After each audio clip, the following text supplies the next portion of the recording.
اعوذ باللہ من الشیطان الرجیم بسم اللہ الرحمن الرحیم۔ اب ہے وہ محرمات جو عارضی ہیں، والمحصنات من النساء، وہ عورتیں جو کسی اور کے نکاح میں ہیں۔ اب یہ اس وجہ سے کہ وہ اس کے نکاح میں ہیں، آپ پر حرام ہے۔ ہاں اگر وہ طلاق دے دے پھر آپ شادی کر سکیں گے اس سے، لیکن یہ کہ اس کے اوپر جو حرمت ہے اس کی، وہ حرمت ابدی اس نوع کی نہیں ہے جو اس آیت میں جو بیانات ہوئی، بلکہ یہ کہ وہ تو کسی اور کے نکاح میں ہونے کی۔ محصنات، حصن کہتے ہیں قلعے کو، جو قلعے میں ہیں، پہلے ہی ایک خاندان کے قلعے کے اندر ہیں وہ، اور شوہر والیاں ہیں۔ الا ما ملکت ایمانکم، سوائے یہ کہ ان میں سے کوئی تمہارے ہاں کنیز بن کر آ جائے۔ اب ظاہر بات ہے جنگ ہوئی ہے، وہ عورتیں جو ہیں مشرک مردوں کی بیویاں ہیں، وہ لونڈیاں بن کے آ گئی ہیں، تو اگرچہ وہ بیویاں ہیں مشرکوں کی، محصنات ہیں اس معنی میں، لیکن وہ لونڈی کی حیثیت سے آپ کے لیے جائز ہوگی۔ کتاب اللہ علیکم، یہ اللہ کی کتاب ہے، حکم ہے، فرض ہے تمہارے اوپر۔ وَأُحِلَّ لَكُم مَّا وَرَاءَ ذَلِكُمْ، اب اس کے علاوہ تمہارے لیے تمام عورتیں حلال ہیں۔ تو آپ نے دیکھا کہ کتنی تھوڑی سی تعداد میں عورتیں ہوئیں کہ جن سے نکاح حرام ہوا، باقی کثیر تعداد، یعنی مباحات کا دائرہ بہت وسیع ہے، محرمات کا دائرہ بہت محدود ہے۔ ان تبتغوا باموالکم، لیکن یہ کہ اس کے لیے نکاح ہوگا مہر دے کر، اموال کے ساتھ تم اس میں نکاح کرو۔ محسنین، نیت ہو گھر میں بسانے کی، قلعے میں لانے کی، غیر مسافرین، صرف مستی نکالنے کی نہیں، یعنی یہ جو ہے اس کو ایک کھیل اور ہابی نہ بنا لو، گھر میں آباد کرنے کی نیت ہو، اس سے شادی کی جائے۔ مَسْتَمْتَعْتُمْ بِهِ مِنْهُنَّ فَآتُوهُنَّ أُجُورَهُنَّ، تو جو بھی تم نے ان سے استفادہ کیا ہے تو انہیں ان کے مہر جو ہے مقرر ہوئے ہیں، فریضۃً، وہ دو۔ وَلَا جُنَاحَ عَلَيْكُمْ فِي مَا تَرَاضَيْتُمْ بِهِ مِنْ بَعْدِ الْفَرِيضَةِ، اس میں کوئی حرج نہیں ہے کہ کسی مہر کے مقرر ہونے کے بعد اگر باہمی رضامندی سے اس میں کوئی کمی بیشی ہو جائے۔ ان اللہ کان علیما حکیما، یقیناً اللہ تعالی علیم ہے اور حکیم ہے۔ وَمَن لَّمْ يَسْتَطِعْ مِنكُمْ طَوْلًا أَن يَنكِحَ الْمُحْصَنَاتِ الْمُؤْمِنَاتِ، اور جو کوئی تم میں سے اتنی استطاعت نہ رکھتا ہو، مقدرت نہ رکھتا ہو کہ مومن محسنہ عورتوں سے شادی کر سکے۔ اب محسن دو معنی میں آتا ہے، ایک خاندانی لڑکی، شریف لڑکی، خاندانی آزاد گھرانے کی کہ اسے گھر کا قلعہ حاصل ہے، اور ایک شادی شدہ عورت کے جو ایک شوہر کے قلعے کے اندر ہے۔ ایک ہے خاندان کا قلعہ، خاندان کی پروٹیکشن حاصل ہے، سپورٹ حاصل ہے، تو وہ عورت جو ہے وہ محسنہ ہے۔ اسی طرح وہ عورت کے جو شوہر کے گھر میں ہے، ایک قلعے میں ہے، اس کے گھر میں ہے، اس کی حفاظت میں ہے، وہ بھی محسنہ ہے۔ پہلے تھا وہ دوسری معنی میں، یعنی شادی شدہ، یہاں مراد ہے شریف زادیاں، آزاد مسلمان عورتیں۔ اب ظاہر بات ہے آزاد مسلمان عورتوں کا تو مہر ادا کرنا پڑے گا، اس حوالے سے اب کوئی بیچارہ مفلس ہے، نہیں دے سکتا ہے، تو کیا کرے؟ وَمَن لَّمْ يَسْتَطِعْ مِنكُمْ طَوْلًا أَن يَنكِحَ الْمُحْصَنَاتِ الْمُؤْمِنَاتِ فَمِمَّا مَلَكَتْ أَيْمَانُكُمْ، تو جو لونیاں ہیں ان سے نکاح کر لو۔ مِن فَتَيَاتِكُمُ الْمُؤْمِنَاتِ، جو تمہاری مومن جو لونیاں ہوں۔ فَأَنكِحُوا وَاللَّهُ أَعْلَمُ بِإِيمَانِكُمْ، باقی یہ کہ کون مومن ہے اور نہیں ہے یہ اللہ بہتر جانتا ہے۔ مراد یہ ہے کہ جو بھی قانونی اعتبار سے مسلمان ہیں، جس کے تم ایک دوسرے کو مسلمان سمجھتے ہو، بعضکم من بعض، تم سب ایک دوسرے ہی میں سے ہو۔ فَأَنكِحُوهُنَّ بِإِذْنِ أَهْلِهِنَّ، تو ان سے تم نکاح کرو ان کے مالکوں کی اجازت سے۔ اب ظاہر بات ہے وہ لونڈی ہے زید کی، تو زید اس سے جنسی تعلق قائم کر سکتا ہے، لیکن یہاں اب ایک شخص اس سے اجازت لے رہا ہے کہ میں آپ کی اس لونڈی سے نکاح کرنا چاہتا ہوں۔ اگر اجازت دے دی، اب زید کا تعلق منقطع ہو جائے گا، اب وہ اس لونڈی اس کی اس اعتبار سے اس کے کام میں نہیں آ سکتی، بلکہ وہ اب منقوع ہو جائے گی ایک مسلمان کی۔ اس لیے بے اذن اہلہن، اور اس میں پیش نظر رکھیے کہ ایک معاشرہ تھا، بالفعل یہ شکلیں تھیں، یہ نہیں کہا جا رہا یہ شکلیں پیدا کرو۔ اصل بات کیا ہے کہ جو معاشرہ تھا جس میں کہ قرآن نے اصلاح کا عمل شروع کیا ہے، تو اس میں کیا کیا صورتحال تھی، کس کس اعتبار سے اس میں بہتری پیدا کی گئی تدریجاً۔ فَانكِحُوهُنَّ بِإِذْنِ أَهْلِهِنَّ وَآتُوهُنَّ أُجُورَهُنَّ بِالْمَعْرُوفِ، انہیں بھی ان کے جو مہر ہیں تھوڑے ہوں گے، وہ دو معروف طریقے پر دو۔ محصنات غیر مصافحات، ان سے بھی جو تعلق ہے یہ نکاح کا ہوگا تو نیت ہونی چاہیے گھر میں بسانے کی، محض مستی نکالنے کی اور شہوت رانی کی وہ نیت نہ ہو۔ ولا متخذات اخدان، اور نہ ہی کوئی چوری چھپی کی دوستیاں اور یاریاں ہوں۔ یہ نہیں کھلم کھلا نکاح ہو، معلوم ہو کہ فلاں کی لونڈی ہے. جیسے حضرت سمیہ رضی اللہ تعالی عنہ، یہ ابو جہل کا چچا تھا، ایک شریف انسان تھا، اس کی لونڈی تھی.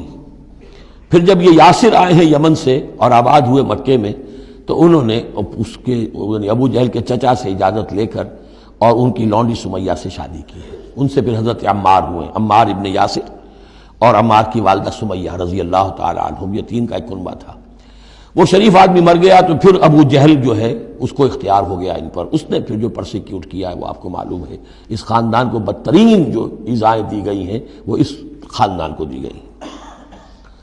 فَإِذَا أُحْسِنَّ، پھر جب وہ قید نکاح میں آ جائیں، فَإِنْ أَتَيْنَ بِفَاحِشَةٍ، پھر اگر وہ کوئی غلط کام کریں، اگر کوئی وہ جو ہے بے حیائی کا کام کریں، فَعَلَيْهِنَّ نِصْفُ مَا عَلَى الْمُحْصَنَاتِ، تو انہیں آدھی سزا دی جائے گی اس کی کہ جو شادی شدوں کو دی جائے گی.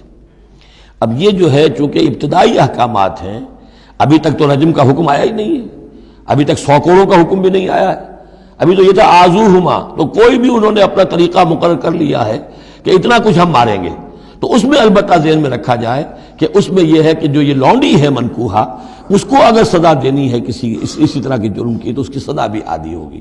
اس لیے کہ ایک شریف خاندان کی عورت جسے پروٹیکشن حاصل ہو، اس کا معاملہ اور ہے، اور ایک اس بیچاری غریب یعنی اس کا لونڈی کا معاملہ اور ہے. ذالک لمن خشی العنۃ منکم، یہ رعایت بھی کہ مسلمان لونڈیوں سے نکاح کر لو، یہ بھی تمہارے لیے، تم میں سے ان لوگوں کے لیے ہے کہ جنہیں اندیشہ ہو فتنے میں پڑنے کا، جو اپنی شہوت اور جنسی جذبے کو روک نہ سکتے ہو، کہ اگر ان کے لیے نکاح کی کوئی شکل نہیں بنتی ہے تو ہو نہ جائے کہ کہیں کسی غلط کام میں وہ ملوث ہو جائیں. ورنہ یہ کہ وان تصبروا، اگر تم صبر کرو، تو چونکہ عام طور پر جو باندیاں تھیں ان کا کردار اونچا نہیں تھا اس معاشرے میں، تو بہتر یہ ہے کہ ان سے نکاح کرنے سے تم بچو اور تعفف کرو، اس میں بہتری ہے. وان تصبروا خیر لکم، اور اگر تم صبر کرو تو یہ تمہارے حق میں بہتر ہے. واللہ غفور الرحیم، اللہ غفور الرحیم ہے. صدق اللہ العظیم.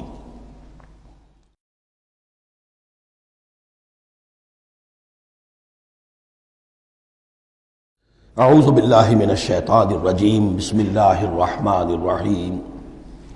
یرید اللہ لیبین لکم، اب یہ چونکہ کچھ احکام آ رہے ہیں تو ایک فلسفے کی باتیں آ رہی ہیں. اب چند بسا اوقات ایسا ہوتا ہے کہ احکام کو انسان اپنے اوپر بوجھ سمجھنے لگتا ہے، یہ کرو یہ نہ کرو، یہ کرو یہ نہ کرو. تو آدمی کی طبیعت ہے، فطرت ہے، یہ بات سے محسوس کرتا ہے. بلکہ عیسائی تو میں نے ایک مرتبہ 1970 میں تقریر سنی تھی، کرسمس گزاری تھی لندن میں، تو انہوں نے کہا تھا کہ شریعت لعنت ہے. خواہ ایک انسان کو یہ حرام ہے، یہ حرام ہے، یہ حرام ہے، رک نہیں سکا ہے، اب دل اس کا میلا ہو جائے گا، گلٹی کانشنس ہو جائے گا، گلٹی کانشنس سے اس کے اندر جو ہے وہ نیگیٹو سائیکالوجی ڈیولپ ہونی شروع ہو جائے گی. یہ ساری گندگی کہاں سے پیدا ہوئی کہ آپ نے حرام حلال کا فلسفہ چھیڑ، سب حلال کرو چھٹی ہو جائے گی. تو ایسے ایسے فلسفے بھی دنیا میں ہیں، اور یہ میں نے تقریر سنی 1970 میں لندن میں کرسمس کے دنوں میں. یرید اللہ لیبین لکم، اللہ تعالیٰ چاہتا ہے کہ تمہارے لیے ان چیزوں کو واضح کر دے. وَیَہْدِیَکُمْ سُنَنَ الَّذِینَ مِن قَبْلِکُم، اور تمہیں ہدایت دے ان راستوں کی کہ جو تم سے پہلے کے لوگوں کے تھے. وَیَتُوبَ عَلَیکُم، اب اس میں دونوں طرف جائے گا، پہلے کے نیکوکار بھی تھے، پہلوں کے بدکار بھی تھے. نیکوکاروں کا راستہ تم اختیار کرو، صراط الذین انعمت علیہم، اور دوسرے راستوں سے تم بچ سکو. وَیَتُوبَ علیکم، اللہ چاہتا ہے تمہارے اوپر، تم پر تو عنایت فرمائے. واللہ علیم الحکیم، اللہ تعالیٰ سب کچھ جاننے والا، کمال حکمت والا ہے. واللہ یرید ان یتوب علیکم، دوبارہ پھر وہی، اللہ چاہتا ہے تم پر مہربانی فرمائے. ویرید الذین یتبعون الشہوات، اور وہ لوگ کہ جو شہوات کی پیروی کرتے ہیں، وہ چاہتے ہیں ان تمیلوا میلا عظیما، کہ تم تو ایک طرف غلط راستے سے دور تک تمہارا جو ہے رجحان ہو جائے اور ادھر ہی تم بھٹکتے چلے جاؤ.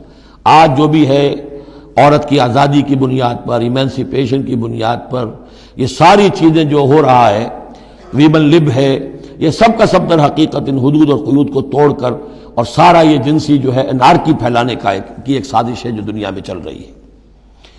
یرید اللہ ان یخفف عنکم، تم یہ نہ سمجھو کہ بوجھ ڈال رہا اللہ تم پر، اللہ تم پر تخفیف چاہتا ہے. جب تم ان چیزوں پر عمل نہیں کرو گے، معاشرے میں بدگمانیاں پھیلیں گی، فساد ہوگا، گندگیاں ہوں گی، جھگڑے ہوں گے، بدگمانیاں ہوں گی، یہ سارا کچھ ہوگا. تو اللہ تو تمہارے لیے آسانی چاہتا ہے. وَخُلِقَ الْإِنسَانُ ضَعِيفًا، اور انسان پیدا کیا گیا ہے کمزور، اس کے اندر کمزوری کے پہلو بھی ہیں. جہاں بہت اونچا پہلو ہے، روح ربانی پھونکی گئی ہے، وہاں یہ نفس بھی تو اس کے اندر ہے، اور اس کے اندر جو ہے ذوف کے پہلو موجود ہیں۔ یا ایھا الذین آمنوا لا تاکلوا اموالکم بینکم بالباطل، اہل ایمان اپنے مال آپس میں باطل طریقے سے ہڑپ نہ کرو، الا ان تکون تجارتا عن تراض، سوائے اس کے کہ تجارت ہو تراض منکم، تمہاری باہمی رضامندی سے۔ یہ جوتا ہے 200 روپے کا ہے، آپ کو منظور ہے 200 دیجئے، جوتا لے لیجئے، یہ آپ کی باہمی رضامندی سے سودا ہے، وہ ہو گیا۔ لیکن یہ کہ اس سیدھے سادے اور صحیح اور طریقے پر، ایک ظاہر بات ہے کچھ نہ کچھ تو آپ نے نفع اس میں سے کمایا ہے، آپ نے محنت کی ہے، کہیں سے لائے ہیں، سٹور کیا ہے، دکان کا کرایہ دیا ہے، لیکن اس کو وہ گرج نہیں کرے گا۔ لیکن جھوٹ بول رہے ہیں، خدا کی قسم کھا رہے ہیں کہ میں نے تو اتنے کر لیا، اب یہ ہو گیا، تم آپ نے اپنی ساری محنت بھی ضائع کی اور آپ نے حرام کما لیا۔ اور یا کوئی اور طریقے ہیں، مال ہڑپ کر رہے ہیں، دھوکہ دے رہے ہیں۔ یا ایھا الذین آمنوا لا تاکلوا اموالکم بینکم بالباطل الا ان تکون تجارتا عن تراض منکم ولا تقتلوا انفسکم، اور نہ اپنے آپ کو قتل کرو، یعنی ایک دوسرے کو قتل کرو۔ تمدن کی جڑ دو چیزوں پر ہے، احترام جان، احترام مال۔ میرے لیے آپ کا مال محترم ہے، آپ کی جان محترم ہے، میں اسے کوئی گدن نہ پہنچاؤں۔ آپ کے لیے میرا مال، میری جان، میرا جسم محترم ہے، اسے کوئی گدن نہ پہنچائے۔ اگر تو یہ جنٹلمین ایگریمنٹ ہمارا چلتا ہے تب تو ہم ایک معاشرے میں رہ سکتے ہیں، ایک ملک میں رہ سکتے ہیں، اور اس میں اطمینان ہوگا، سکون ہوگا، چین ہوگا۔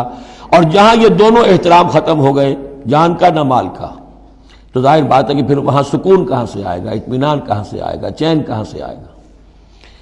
وَلَا تَقْتُلُوا أَنفُسَكُمْ إِنَّ اللَّهَ كَانَ بِكُمْ رَحِيمًا، یقیناً اللہ تعالی تم پر بہت ہی مہربان ہے۔